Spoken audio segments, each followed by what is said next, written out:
నమస్కారం అండి. నా పేరు కల్లెపల్లి కోమలత. నేను ఒక ఎస్సీ మహిళను. నాకు అన్యాయం జరిగింది. నేను ఎమ్మెల్యే రవిశంకర్ గారిని మేము టికెట్ అడగలేదు. తనే స్వతహా మాకు కాల్ చేసి రప్పించుకున్నాం.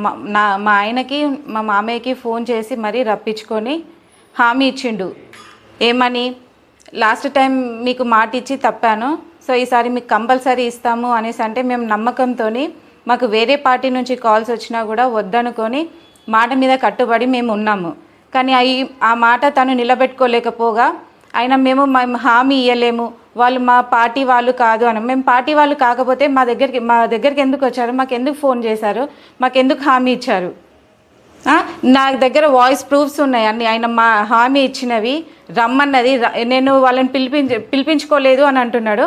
ఆయన రమ్మన్నవి కూడా మా దగ్గర ఫోన్ కాల్స్ ఉన్నాయి, అవి ప్రూఫ్స్ మీకు ఇస్తాను. ఇంకొకటి, అన్ని తప్పుడు ప్రచారాలు చేస్తున్నారు. ఏదో నిన్న జరిగిన సంఘటనకి మా ఆయనకు బీపీ ఎక్కువైపోయి హాస్పిటల్లో కూడా అడ్మిట్ చేసాము.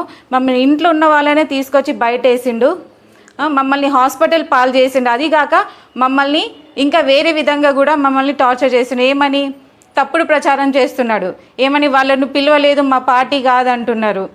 ఈరోజు ఎస్సీ జనరల్లో వేసిరు, వాళ్ళకు ఉమెన్ జనరల్లో వేయచ్చా అని అంటున్నారు. ఉమెన్ జనరల్ అంటే ఉమెన్ వేసుకోవచ్చు, మెన్స్ కూడా వేసుకోవచ్చు. అది మీకు తెలుస్తలేదు. మీరు చదువుకున్న వాళ్ళు ఆ మాత్రం ఇంకిత జ్ఞానం లేకుండా పోయిందా? జనరల్లో మగవాళ్ళు వేసుకోవచ్చు, ఆడవాళ్ళు వేసుకోవచ్చు. అలా ఓకే, మీరు ఏమంటున్నారు, ఎస్సీ జనరల్లో ఆడవాళ్ళు వేసుకోవచ్చు. మరి వార్డ్ నెంబర్ 1లో ఎందుకు ఇచ్చారు మీరు మహిళకి? అందులో ఎందుకు ఇచ్చారు? నాకెందుకు అన్యాయం చేసిరు? నేను మీ పట్ల ఏమన్నా ఇద్దరి మధ్యలో ఏమన్నా శత్రుత్వం ఉందా? ఇంట్లో ఉన్న వాళ్ళని ఎందుకు బయటికి తీసుకొచ్చిరు? ఈరోజు నన్ను రోడ్ మీద ఎందుకు పడేసిరు? నాకు సమాధానం కావాలని నేను ఇంటికి వెళ్తే దొంగలా ఎందుకు దాక్కున్నారు మీరు? నాకు సమాధానం కావాలనేసి వచ్చాను.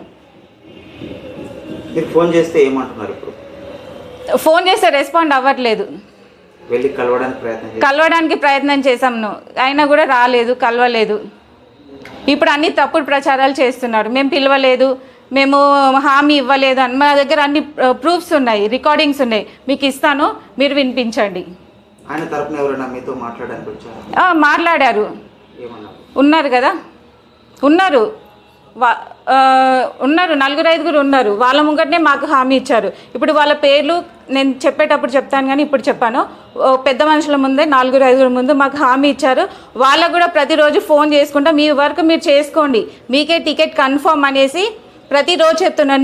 నిన్న మార్నింగ్ ఆఫ్టర్నూన్ వరకు కూడా మీకే బీఫామ్ కన్ఫర్మ్ అయిందనేసి ఫామ్ చూపించి మరి 2:45 వేరే వాళ్ళకి ఇచ్చింది. వాళ్ళ బాబుతోని బీఫామ్స్ పంపించి వేరే వాళ్ళకి ఇచ్చారు. మా పరిస్థితి ఏంటి? ఇలా చేయడం ఎంతవరకు కరెక్ట్?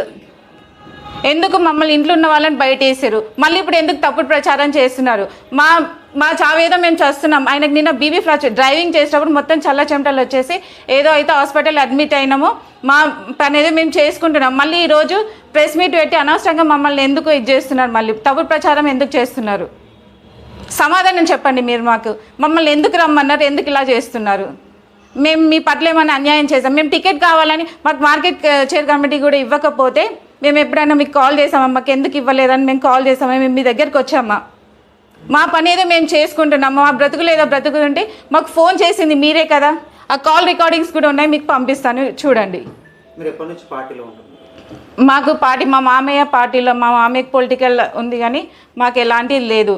ఈసారి కూడా మా మామయ్యనే ఉంటుండే కావచ్చు, కానీ తనే నేను మహిళలకు ఇస్తాను, 3 పోస్టులు మహిళలకే ఇస్తాను అనేసి అంటే సరే అని మా మామయ్య మా ఆయన కలిసి నన్ను బయటికి తీశారు. తీసిన తర్వాత నేను మహిళలకు జనరల్లో మీరు పెట్టండి అని మళ్ళీ మాట ఎందుకు తప్పించారు? నాకు అది కావాలి. సో ఇప్పుడు ఏం చేద్దాం అనుకుంటున్నారు మీరు? అంటే ఇండిపెండెంట్గా వెళ్తున్నారు? ఇండిపెండెంట్గా తప్పకుండా వెళ్తాను. పార్టీకి ఏమైనా రిజైన్ చేశారా? దానికి ఇంకా ఏది చేయలేదు. అది తర్వాత మా ఆయన కొంచెం రికవరీ అయిన తర్వాత అవన్నీ చూస్తాను. పెద్దలతో ఏమైనా సంప్రదింపులు జరుగుతున్నాయి? ఇంకా చూడడానికైనా వస్తున్నారు, మా వారిని చూడడానికి వచ్చి కొంచెం మాట్లాడుతున్నారు, కానీ ఇంకా అయినా కొంచెం రికవరీ అయిన తర్వాత అవన్నీ నేను మాట్లాడుతాను. నాకు సమాధానం కావాలి. నాకు ఎందుకు ఇలా అన్యాయం చేసిండు? ఇచ్చిన మాటకు సమాధానం అడుగుతున్నారు అంతే. లాస్ట్కి అయితే కేటీఆర్ ఒత్తిడి వల్ల నేను టికెట్ ఇవ్వలేకపోయినా అన్నారు. కేటీఆర్ కూడా మహిళలకు ఎందుకు అన్యాయం చేయాలని చూస్తున్నాడు? ఇంట్లో ఆడబిడ్డకు అన్యాయం చేసినందుకు ఊర్లో కూడా అందరికి ఇలానే అన్యాయం చేస్తాడా? నాకు అది కావాలి. మేము ఇన్ని రోజులు 4వ వార్డులో ప్రచారం చేశాము. వాళ్ళు కూడా ఈరోజు సానుభూతి చూపించుకుంటూ మీరు ఇండిపెండెంట్గానైనా వేయండి, మేము మీకు మద్దతు ఇస్తామనేసి వాళ్ళు ఫోన్ చేసి మరి మాకు చెప్తున్నారు. మాకు చాలా సంతోషంగా ఉంది. మేము తప్పకుండా ఇండిపెండెంట్గా బరిలోకి దిగి మేము గెలిచి చూపిస్తాము. ప్రజలు అన్నీ చూస్తున్నారు. ప్రజలు అంతా చూస్తున్నారు. నాకు అన్యాయం జరిగింది, ఇక మీదట ఎవరికి అన్యాయం జరగకూడదు. అలాగే కొంచెం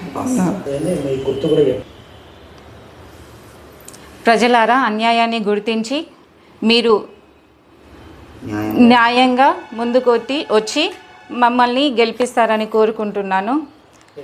ఎస్సీ మహిళను గెలిపించండి, చైర్పర్సన్గా గెలిపించుకోండి. నాకు జరిగిన అన్యాయాన్ని నేను ప్రజల ముందుకు తీసుకొస్తాను, వాళ్ళ వాయిస్ని కూడా మీకు వినిపిస్తాను. నాకు న్యాయం చేయండి, ఇంకొకరికి కూడా అన్యాయం జరగకుండా చూడండి. ప్రజలే బుద్ధి చెప్తారు.